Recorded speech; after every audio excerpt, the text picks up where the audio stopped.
សួស្តីពុកម៉ែបងប្អូនបាទក៏ដូចជាជំរាបសួរទៅកាន់ពុកម៉ែបងប្អូនបាទគ្រប់25ខែក្រុងបាទវិលត្រឡប់សារជាថ្មីមកកាន់ Channel ខ្ញុំបាទសាវរីលក់រថយន្តបាទ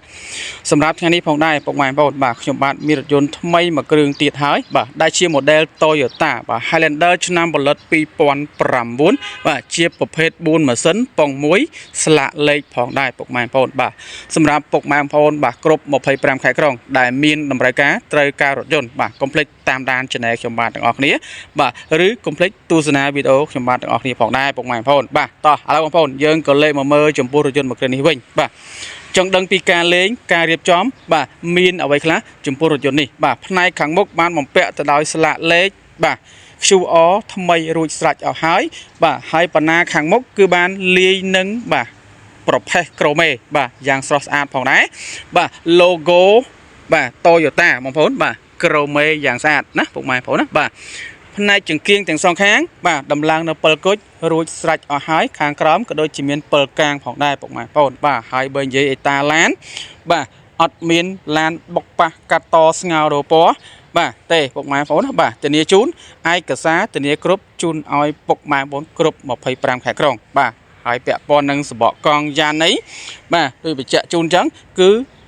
រៀបថ្មីដាក់ថ្មីជូនពុកម៉ែបងប្អូនបាទអត់ឲ្យពុកម៉ែបងប្អូនបាទមកខកចិត្តមកខកបំណងទេពុកម៉ែបងប្អូនណាបាទឥឡូវយើងក៏លេងមកមើលមកបាទសបកកង់គឺនៅថ្មីបាទកលាជ្រើងតែម្ដងពុកម៉ែបងប្អូនណាបាទហើយយ៉ានវិញគឺថ្មីបាទរំលេចទៅដោយ logo លេខស៊ីបាទស្អាតមែនតើពុកម៉ែបងប្អូនណាបាទទឹកថ្នាំគឺនៅស្អាតមកជុំបងប្អូនណាបាទធានាជូនថារថយន្តមួយគ្រឿងនេះបាទបងប្អូនមកអត់ខកចិត្តទេបាទគឺធានាថាបងប្អូនមកដឹងតែពេញចិត្តចាប់អារម្មណ៍ចំពោះបាទរថយន្តមួយគ្រឿងនេះតែម្ដងពុកម៉ែបងប្អូនណាបាទផ្នែករថយន្តទាំងមូលបាទរូបរាងធំប្លែកខុសពីបាទ0405ណាពុកម៉ែបងប្អូនណាបាទខុសពី0405 0607បាទអញ្ចឹងចាប់ពី08ឡើងលើបាទគឺធ្វើការដូររូបរាងចេញមកគឺដូចបាទលក្ខណៈថាដូចឡង់ក្រសើអញ្ចឹងពុកម៉ែបងប្អូនណាបាទហើយបើនិយាយពីផ្នែកខាងក្រោយបាទផ្នែកខាងក្រោយគឺមានកៅអី3ជួរណាពុកម៉ែបងប្អូនណាបាទមានកៅអី3ជួរបាទនេះពុកម៉ែបងប្អូនបាទកៅអីដោយសារយើងបត់ទុកហើយមួយទៀតបងប្អូនយើងមានរីដូផងដែរណាងាយស្រួល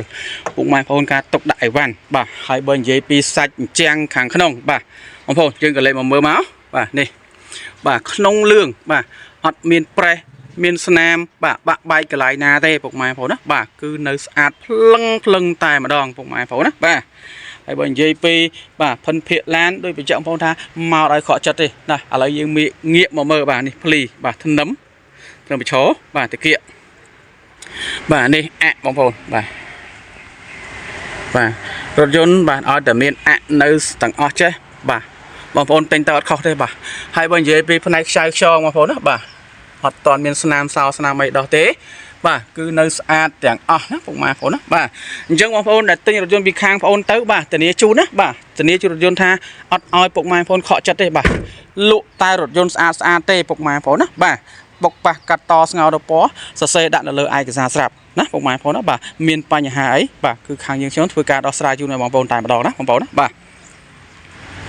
ឥឡូវយើងមើលផ្នែកខាងក្នុងបងប្អូនបាទសម្រាប់ផ្នែកខាងក្នុងគឺមើលទៅគឺទូលាយណាពុកម៉ែបងប្អូនណាបាទធំទូលាយបាទងាយស្រួលការបងប្អូនដែលមានសមាជិកច្រើននេះបាទគឺអង្គុយបានបាទមកអែមហើយតាក់ទងនឹងដៃទ្វារអញ្ចាំងទ្វារបងប្អូនបាទបំពាក់ទៅដោយបាទហ្វមីកាពណ៌ឈើយ៉ាងស្រស់ស្អាតបាទស្បែកនេះគឺនៅភ្លឹងអត់មានប្រេះមានរហែកអីទេបាទនេះបាទគឺនៅស្អាតទាំងអស់ពុកម៉ែបងប្អូនណាបាទគឺនៅស្អាតភ្លឹងទឹកថ្នាំលះស្អាតល្អពុកម៉ែបងប្អូនណាបាទលះស្អាតល្អមែនតើបាទហើយផ្នែកខាងមុខនៃផ្នែកខាងតកងវិញបងប្អូនបាទយើងក៏លេខមកមើលនេះបាទសុំប្រអប់លេខបាទហ្វមីកាឈើយ៉ាងស្អាតបាទ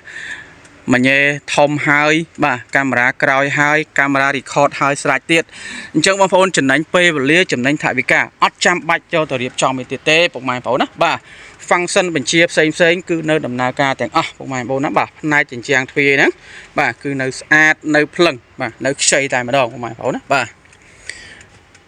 ទខាងក្នុងគឺធំទូលាយមែនតើពុកម៉ែបងប្អូនណាបាទគឺធំទូលាយមែនតើបាទក្លុកក្លៀតខ្ចៅខ្យងបងប្អូនណាបាទអត់តាន់មានបាទ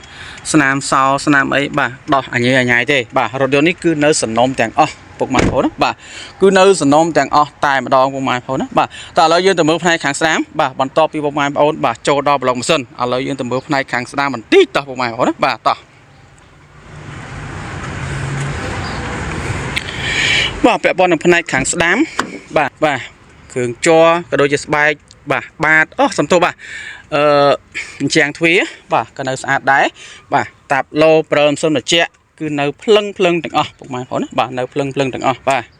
អត់មានបាក់បែកកន្លែងណាទេពុកម៉ែបងប្អូនណាបាទសម្រាប់ពុកម៉ែបងប្អូនដែលមកមើលនៅទីតាំងផ្ទាល់បាទបើសិនជាមានកន្លែងណាខ្វះខាតចន្លោះទីទូចអីបាទគឺយើងបានធ្វើការរៀបចំឲ្យបងប្អូនថែមទៀតណាបងប្អូនណាបាទអញ្ចឹងអត់ឲ្យពុកម៉ែបងប្អូនបាទខកចិត្តខកបំណងទេណាពុកម៉ែបងប្អូនណាបាទយ៉ាងទ្វារទាំង4គ្រាប់គឺនៅស្អាតភ្លឹងទាំង4គ្រាប់បាទទ្វារមុខអស់សំទោសបាទកៅអីមុខក្រោយគឺសភាពនៅស្អាតទាំងអស់បាទស្បែកពុកនៅសេនទាំងអស់ពុកម៉ែបងប្អូនណាបាទដបូលខាងលើបាទគឺនៅភ្លឹងអត់មានប្រឡាក់មានជ្រាបមានអីទេបាទគឺនៅស្អាតទាំងអស់ពុកម៉ែបងប្អូនបាទតោះឥឡូវបងប្អូន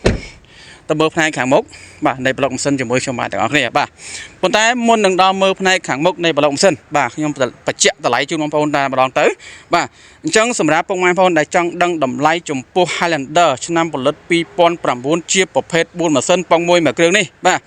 តម្លៃ 25,000 ណាពុកម៉ែបងប្អូនបាទ 25,000 បងប្អូនចង់ទិញដាច់ក៏បានចង់វាយដូរក៏បានចង់បងរំលោះក៏បានដែរតោះពុកម៉ែបងប្អូនយើងក៏លេខមកមើលផ្នែកខាងមុខនៃប្លុកម៉ាស៊ីនបាទ